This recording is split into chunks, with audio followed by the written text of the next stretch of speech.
Hello, welcome to the Parenting Program Show. I am your host, Jeremy, the Kung Fu Guy. I am a force of nature married to another force of nature. Her name is Autumn, and we have two amazing, explosive balls of energy called kids. I am a speaker, teacher, author, catalyst, and Kung Fu master, here to help you empower your kids to speak up and own their voice. We're going to unlock and remove the chains of childhood that seem to hold us from our destiny with the tools to have inner strength, confidence to speak up, be heard, and be understood. Let's go play. Game on, yo.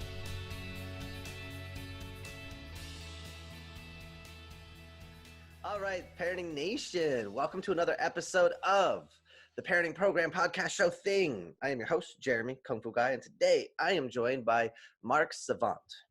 And you're going to find out today he is not an idiot. He's actually got some really great insight.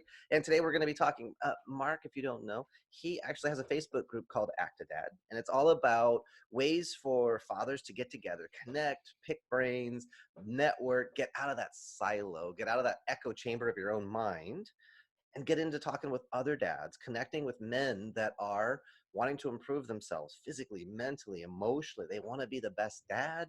They want to be the best husband and father. They want to be the best man that they know how to be. So he's got a great community, a lot of discussion. They actually do a weekly conference call so you can get on and get out of that echo chamber. And so I'll turn this over to Mark. And if you want to give yourself a quick 2-minute introduction, say, here I am, here's how to find me, and then we will jump into some cool conversation. Yeah, I appreciate the intro, Jeremy. That Facebook group has been hugely beneficial to me personally. I do a lot more than just a Facebook group. I have a podcast, YouTube channel. I'm on Instagram, Twitter, LinkedIn. I'm all over the place. You name it, I am there. And a little bit of background on me. I live here in South Florida. I'm married. I've been with my wife for over 5 years, married over 5 years. We've been together for over a decade. And it's amazing how time flies when you're having fun.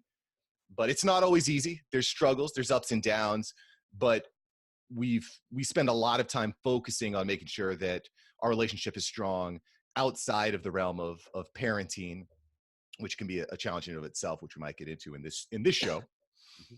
We even do a weekly, one of the cool things we've done actually is we do a weekly show on my Facebook channel where we just answer questions live. We ask and answer questions to each other live on air. And that's been a really effective way of providing value and content to the Actidad community, but also getting to know each other better. So that's one of the things that we do that's been really, really beneficial to our relationship. But I've got a 3.5-year-old daughter, an 8-month-old son, and I just love them to death. Parenting has been a real blessing for me. It's really helped me to step up. It's kind of activated that ancient trigger in the back of my brain. And it's just been really exciting. It's been a really exciting process. And I'm really excited to talk to you today, Jeremy. I know you're doing some great things over here on the parenting program. Absolutely. And, one thing you said that always sticks with me, and it's totally a dad joke, but everyone's like, oh, time flies when you're having fun. And I'm like, yeah, but time doesn't fun when you're having flies.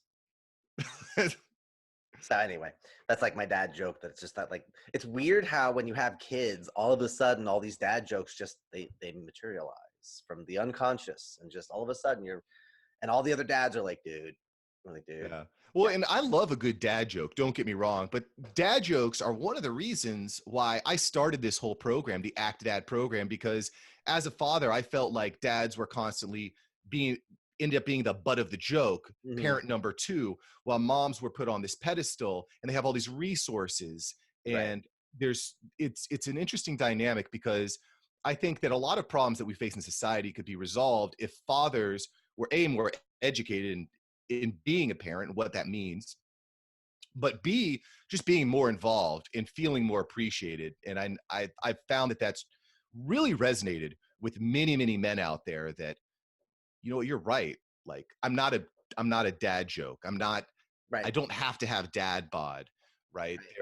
I can still be my own individual person. I can feel powerful and strong as a man, as a father, and respected. And I think that that's resonated a lot. And that's a lot of what I try to do is try to show dads that you are important. You're an important role, not only to your family, but to society as a whole, to your community. Absolutely. Well, it's the, oh, are you babysitting your kids? No, I'm fathering. Right. I'm dadding. This is like, I'm in this full time with them and mom, and we're actively engaged, and we have a process, and we have a plan, and we have things. It's not like, oh, I take them when mom needs to get her hair done or mom needs to get her nails done. It's like those are such horrible stereotypes. And it's like, no, actually it works better when masculine is strong and feminine is strong, and they're both respected and honored and acknowledged for the uniqueness of each.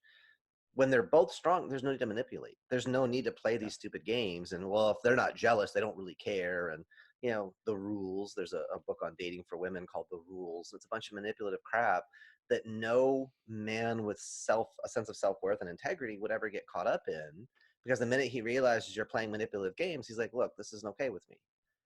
Yeah. Right. And it's interesting you say that, Jeremy, because we're living in a very interesting time in the world, very interesting time in history. And I wouldn't necessarily listen. There's a lot of women out there that feel like they've been held down for years and years, Mm-hmm. not having voting rights, being held down when it comes to climbing the corporate ladder. Mm-hmm. And I think as women begin to justly get more recognition in the workplace, that's going to put more fathers at home, sitting at home, right? So mom's going off to her corporate job to be the breadwinner. Dad's going to be Mr. Mom at home, right? Right. That's a And movie. so it is a movie. Michael Yeah. Keaton. Shouts out to Yeah. Michael Keaton. 1983, I think. Yeah. Yeah. So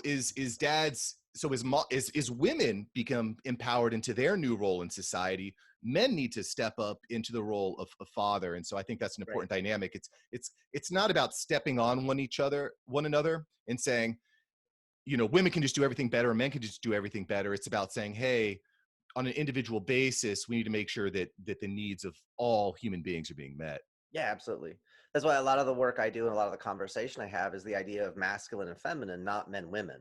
Yeah. Because I don't want to put it into, because people confuse, they conflagrate, or however you say the word, but they mix together gender roles, polarity, expectations, cultural norms. They think those are all synonymous. They're all the same thing, and they're not. There's a polarity, and there's the way testosterone affects the brain and the physiology, the way estrogen affects the brain and the physiology. But then everybody has their own unique uptakes. And so to expect all women must or all men must, Yeah. I'm like, no, everyone's a unique Yeah. individual. Understand the polarity. Right. Yeah. And then yeah, I think anybody can do pretty much anything as long as it is ecological. And that's, think about the work you do with men and with couples. The idea of what are the rules, what are the standards? Is that something that should be templated, or is that something they need to kind of figure out and come to on their own? Well, I think it all comes down to communication in general, communicating with your spouse and not subscribing to the expectation that society or your parents or your boss or whomever puts on you, but communicating with the people that are most important to you so that you realize, okay, here's where I can step up and be more involved, whether it's taking your kid to the playground after work, or it's, okay, I need to find a way to produce more income or more revenue for my family. So it's like you said, it's all about communication. You can't just neatly fit every subtype of human into a little box and expect them to all perform the same way. We're just much too complex for that. Oh yeah, people have their own opinions and thoughts and desires and wants and needs and drives and hopes and goals and abilities. Oh yeah. Oh yeah. Yeah. So, Whether you're man or woman or whatever, you're still an individual, and you need, I think it's important to be, this is something that's really important too. You need to be true to yourself. Just because society says you're the man, that means you need to go out and work 60, 70 hours a week to put a roof over the head. And you're a mom, you need to stay at home and breastfeed and nurture. Like, bring me a sandwich. yeah. Yeah. It's kind of an absurd type of stereotype that's been perpetuated over the past, whatever, century. Right. And it's interesting to see that kind of change. Mm-hmm. But as those dynamics change, I think it's important that we're realistic with ourselves and with others. Yeah. Like you said, Just the we're idea of individuals. nurturing. There's no one standard only right way to Right. nurture, because you need to have some boundaries and some accountability on your kids, but you Mhm. also need to have some encouragement and some support. They made a mistake. I had a student last night, and she's young, and her father passed away by his own hand, and she was home when it happened. And Mm, so she was just having a meltdown, and she was like, today's a sensitive day. mm, And I'm running a martial arts school, and I can sit there and I can do the military and how dare you and suck it up, and I can drive that into her. But what I did was I just kind of took her off the floor to the side and said, "Hey, what's going on?" And she said, "I'm just having a sensitive day." That's how she describes it. And I was like, there's the body, which we can see. There's the mind and the heart, which we can't. And what you think and what you feel, it doesn't show up anywhere. But it's there because it's there. You feel it. And what I did was I just helped her breathe and get back into her heart. Now, was I being a man about that? Was I being a woman? Was I masculine? Was I feminine? I don't care. I helped this young lady yeah. start to self-regulate, center herself, and then she was able to move forward. And once she got her body up and actually started doing the stuff, she forgot about being sensitive, and she's punching stuff and kicking stuff and running across the room and laughing and giggling. So how did I nurture that? I don't know. I did. That's the get that result. Well, I think it comes down to listening. And you Mhm. brought up a good point there, because I've never really liked the word parenting expert, because parenting is complicated, because humans are complicated, and every kid is different. Every parent is different. Um, and so that's one of the things I really try to highlight in my show, Mhm. is that I'm not a parenting expert. The guests I bring on might not necessarily be parenting experts, but what they can do is everyone brings their own unique experience to the table, whether it's Super Bowl winning quarterback Trent Dilfer explaining the challenges that he's had with losing a son at a young age and kind of walking people through grief counseling, Mhm. or whether it's Dr. Warren Farrell talking about, hey, mass violence, there's a direct correlation between young men committing mass violence and fatherlessness, Mhm. Mhm. or or even something that's more lighthearted. Last week, I interviewed NFL analyst Mike Garofalo, and he was just kind of talking about his life of balancing work and a 2-year-old. So everyone is having a unique experience, and I think that by having a show where I'm interviewing all these different people, like much like yourself, with different backgrounds, different experiences, different expertise, if you would, every person I think can walk away from each episode with of a little bit of value, a little bit of walking away with a little bit of, okay, maybe I can do this a little bit differently. Because just saying, okay, here's the 10 rules to being a parent, good luck, it doesn't work like that. Well, as soon as you write those 10, then your kid does number 43. What? Where did that?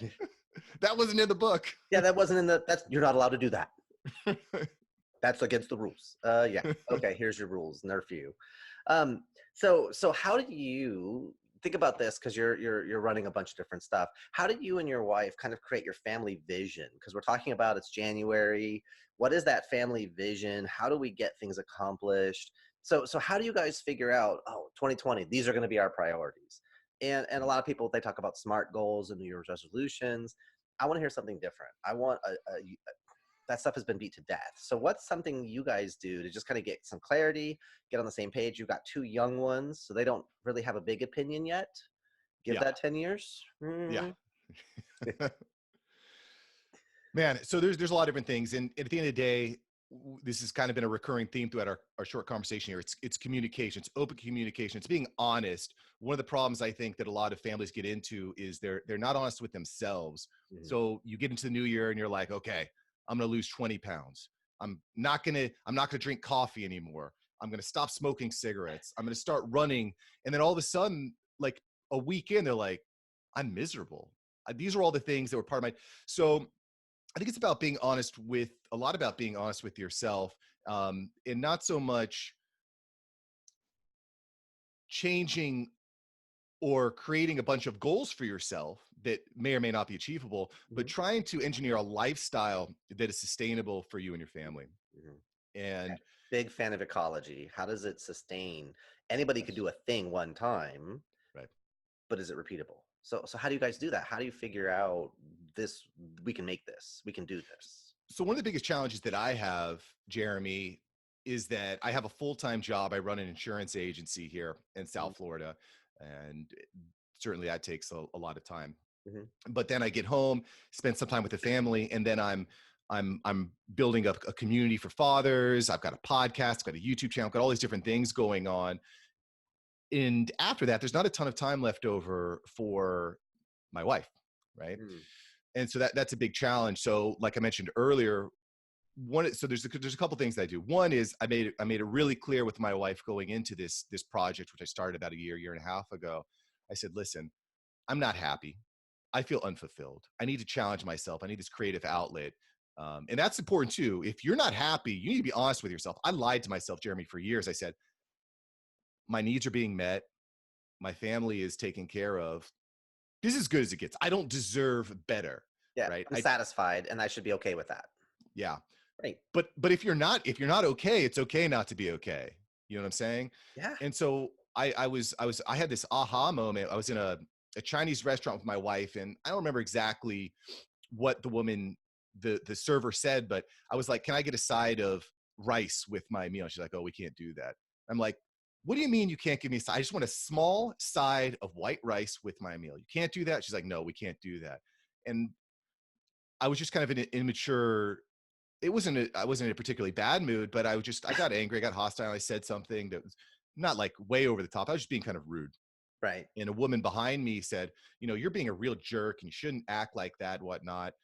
And I just kind of took a step back and asked my wife, what do you think? She's like, yeah, you're being kind of hostile. And so later that night, I kind of realized that it's because I haven't built my life in a way that I'm happy, because I kept lying to myself, telling myself I don't deserve better. Right.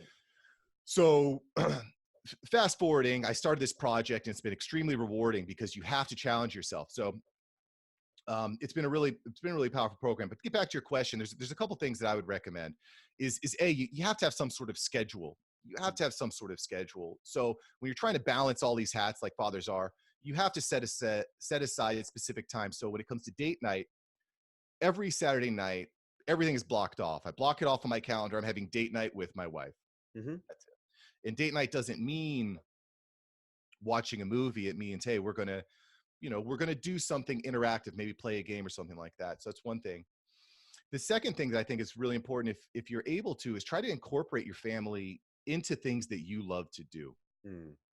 Okay. So one of the things I really enjoy, and like I mentioned earlier, is going live and producing video content for the internet and whatnot. So I bring my wife onto the show, and that's really hit home because it gives people a slice of life. It's been a really positive thing. She enjoys it. I enjoy it. We get to know each other better, and we get to be more open. Mm-hmm. So that's one thing. I also have this great app. Pro tip for anyone out there: I have an app called Calendly. We can put that in the notes here. Sure. But it's been super powerful as someone who is just making appointments with people all the time. And everyone's always like, hey, Mark, I want a few minutes with you to chat or get on your show. And I say, okay, here's my link. They find a time in my calendar that works for them. It works for me. I approve it. And then we're good to go. So that app, if you're trying to balance a bunch of hats and meet with people, Calendly is a great app. Yeah, absolutely. I know a lot of podcasters and business people who use that. If you don't have that schedule integrity, it's great to want to do a thing when, and that's part of the SMART goal time driven. But it's just that a basic structure of, you have 168 hours. What are you doing? Yeah. Doesn't matter how much money you have. You only have that window of time. And once it's gone, it's gone. Yeah. Right?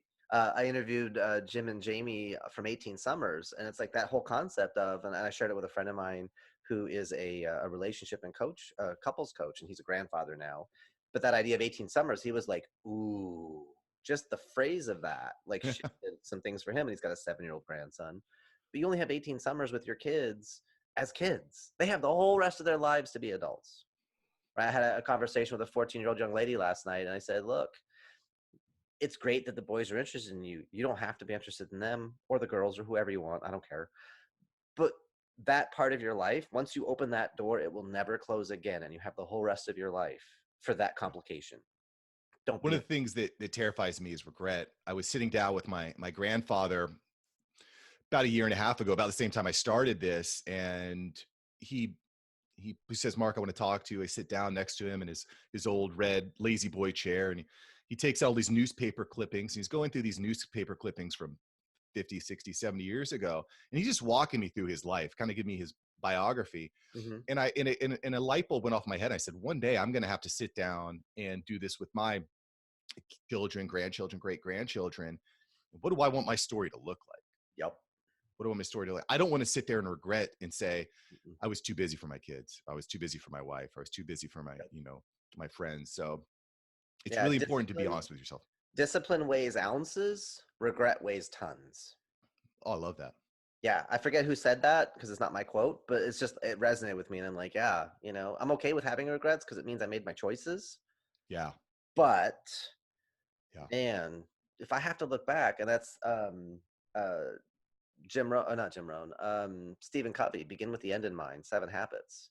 Yeah. I have a young man I'm working with in my Kung Fu school who's 22, and dude, what do you want people to say about you on your eulogy? Start with that, and then go be that guy. Yeah. Don't wait till the end and go, oh man, do over. Not too late, dude. But it's fascinating to me because a lot of people have a hard time taking that jump, taking that leap, whether I think a lot of it is fear of failure. I know that was a problem of mine for a long time. I said, it's got to be perfect. I can't start until it's perfect. I had another friend of mine who really wanted to start this outdoor YouTube channel. He's like, I want to start it, but I can't start it until I get a kayak. I'm like, what are you talking about? You could take some sticks out back tonight and start rubbing them together and show people how to create fire. You don't need to wait for the perfect camera or the Right. perfect house Oh or my the gosh. perfect pair of shoes. Like, I'm in some pod groups and they're like, what's the perfect setup? What's the perfect rig? And I actually just took some pictures of mine because I'm in my bedroom. We have one little corner. I have a laptop with a camera right there. I have a little microphone. I'm standing and I actually have a roll of martial arts school padded floor. That's my tripod. Get it done, guys. you've got this thing in your pocket right now. It's called a cell phone. Oh, It it's does amazing. everything you need. Absolutely. You don't need high production value. If you have an impact you want to make, if you have a burning desire inside of you, then freaking just do it. Manifest it. Get out there. Take that first step. And what's amazing about that is as you challenge yourself and you overcome these challenges and you start executing on your goals, it resonates throughout everyone around you. Mhm. It's an amazing thing because then you're happier and because listen, and this is a pretty obvious analogy, but when you're on an airplane and it starts going down, the first thing you do is put on your own gas mask, your own oxygen mask. Because if you're Right. not okay, no one around you can be okay. Correct. You So can't you give need what you don't have. And if you're not that's right. happy, what are you giving? That's right. Right. There's it's an old American statement, old American parable, proverb. Never has a crooked man made others straight. You got to get yourself solid first. And then you can turn the world around you, right? Archimedes, give me a fixed point and a lever long enough and I can move the world. Yeah. You become that fixed point, not from a stubborn, dig my head in, be stupid, but from a sense of integrity and a sense of I know who I am and what I'm here to accomplish and what I'm here to contribute. Yeah. And for guys, that's kind of a process. We had to work through some layers because we don't know who we are until we have that family and the kids and the career, and we discover parts of ourselves as we go. Because when we're young, we want to be everything. We want to do everything, slay all the dragons, right? Yep. Yeah. So it's that journey. So But one of the important things I think, and go ahead. just to kind of bring this back to parenting again, Yeah. is in my mind, the most important thing you can be as a father is a role model. And again, this is just kind of expanding on what you just said. If you are unhappy, if you aren't fulfilling your own personal needs, you cannot be an effective role model. So in my opinion, I don't want to say that you failed as a father, but if you can't be a role model, what are you? Who are you? You like you said, if you're crooked, you can't teach someone how to be straight. You got to teach yourself first. We could just say you've got room to grow. Realize Absolutely. where you are now. If you're hearing this podcast, you're hearing this interview, and you're going, "Oh my gosh, they're so right. I'm such a failure." Don't beat yourself up. Go, new key, open a new door. You have new awareness. Yeah. You can make new Yeah. choices, and then you've got resources. You've got the Actidad group. You've got your podcast. You've got people out there that are getting into this conversation. I have a bunch of my friends that they love to work with entrepreneurial dads. They call them dadpreneurs. Yep. And you're building a business and you're raising your family, and it's unified. It's not I go away to work. It's I'm with the family and I work. I bring the family with me. That's the direction I'm going as well, is to start doing workshops and seminars, traveling, and bring the family. Yeah. because That's a travel, really hard thing to balance too. it Really is. hard thing to balance. Yeah. Yeah, it is. And again, go back to your point earlier about communication, conversation. Own your stuff. Not make anybody wrong, but just here's where I'm at. Here's what I'm thinking. Here's what I'm feeling. Because Mhm. then you and your partner can come to clarity around that. Yes. Versus, no, everything's fine. I'm fine. I'm fine. I'm yelling and screaming at everybody every other second. I'm rude to the waitress because yeah, I'm fine. No, I'm great. I feel wonderful. Give me the freaking rice. This is as good as it gets. This is what I deserve because of And my past mistakes. where do you think that comes from? That this is what I deserve in your life. Where do you think that came from? Man, that's a tough question. I think part of it comes down to my personality, and I think the personality of most people. But um, I look at I look at the world as a whole, not just now, but over the past thousands and thousands of years. Like things have been pretty rough. You know, there's people you walk out of your house, you get the Black Plague, you die, or you get a toothache, you get tooth decay and your brain rots. You know, or you live in one of the scarier parts of the world, and the government comes in and takes your second child from you because you're not allowed to have two kids, or you lose there's terrible things happening all over the world. And I own a home, I have two cars, I have a steady job. Do I deserve more? I'm already part of the 1% of the 1%. You know what I'm Right. saying? Right. But if you're unfulfilled and you're unhappy, it doesn't matter. It doesn't matter what you have. It doesn't. Like it's like Maslow's hierarchy of needs, right? You take care of your most basic needs: food, water, shelter, and then you got to keep moving up that bracket, and you got to keep searching, because you cannot be an effective parent or father if you're not happy yourself. And it's not easy. It's not easy. No. And there's not one right answer. Like we said earlier, you got to be true to yourself. You got to communicate with your partner. You got to Right. figure it out. Right. For some people, to be a man is to have influence over other people and to be guiding all kinds of stuff. And Yeah. for other people, to be a man is to have integrity and be true to your word. Yeah. And that's one of the reasons that weekly conference call has just been so powerful, because we can get down to the specifics of each individual's needs. It's been really powerful for me and for the other members of the group. Um, Man, it's just really powerful. And I just think you need to find some level of brotherhood so that you can sort out, hey, these are my individual needs, my individual problems, and I have my brothers beside me to help figure it out. And hold you accountable. Yes. Call you on your ish, because sometimes it's hard for your kids or your wife or significant other. It's hard for them to call you to accounts because you get defensive, you have more power, and just more energy to argue. Yeah. And you've got other guys that are like kind of pounding on the head going, dude, You messed up.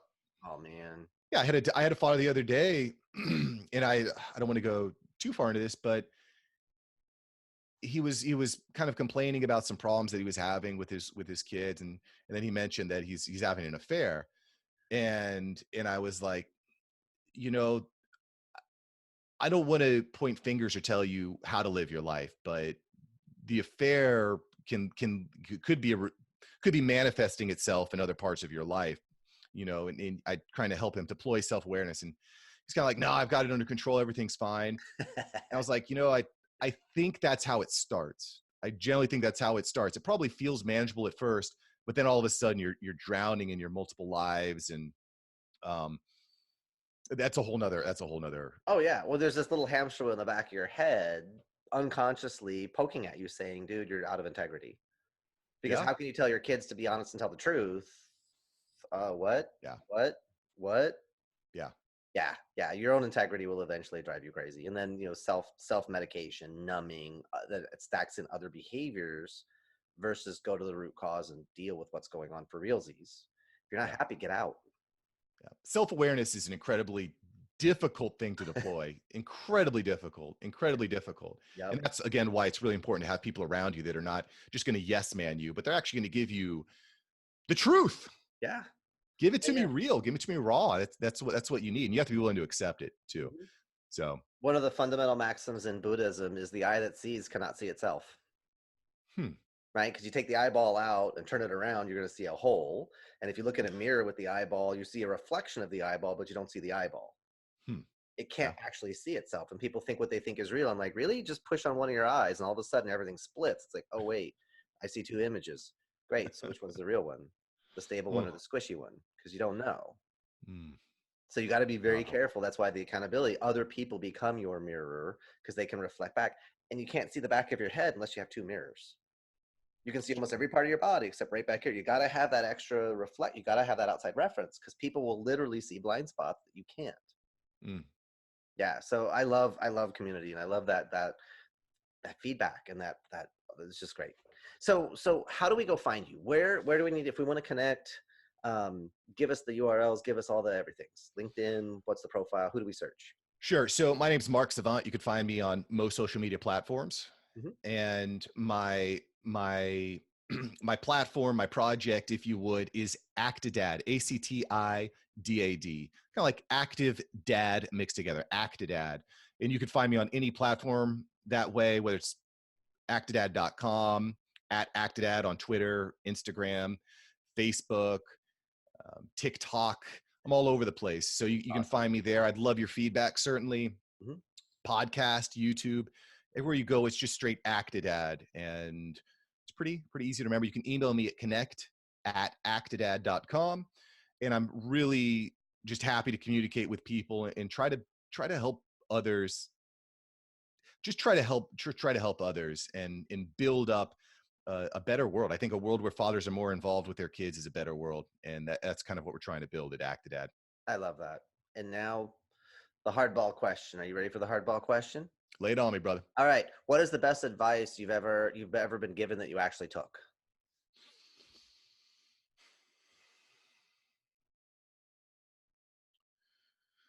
I think, and this might not necessarily be the best advice, obviously we get lots of advice, but something that really struck me during the course of my interviews,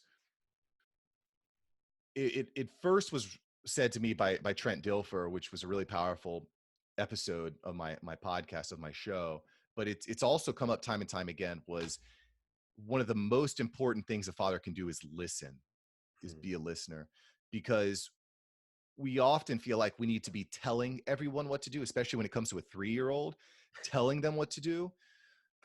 And this, I think, in his example, becomes even more important as your kids grow older into their, late adolescent years and teenage years. But it's so important to listen, because when I hear someone talking to me and telling me a problem, whether this is one of my employees or staff members or spouse or kids or whoever, when I hear someone talking to me, I'm always looking to fix that problem. And I think that a lot of fathers have this issue. They want to be the fix-it father, and sometimes you just need to listen, and it can be really hard to do that because we have this need to fix problems, and we have the answer. And sometimes you might have the answer. You might have that answer, but there's a lot of value in just listening and really hearing what that person is telling you.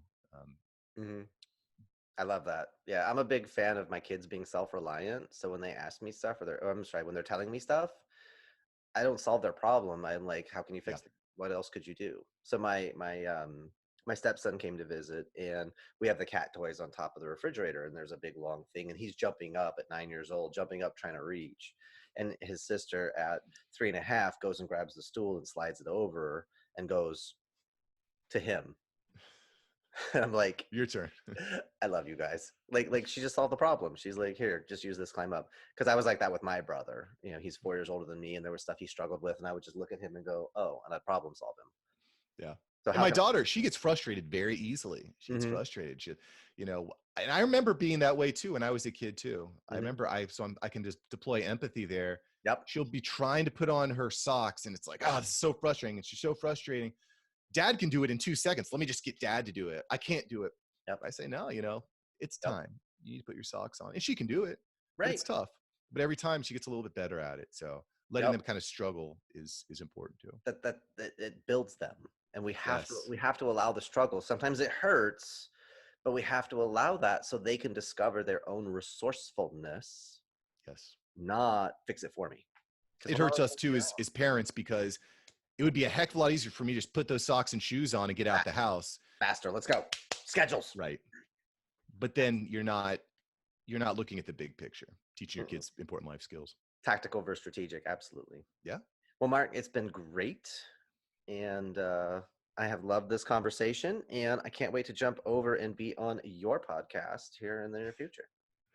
Appreciate it, Jeremy. It's been real great getting to know you a little bit better and chat with you. Really great. Love what you're doing over here. Awesome. All right. Well, then we're going to sign off. So we're just going to say bye. Peace.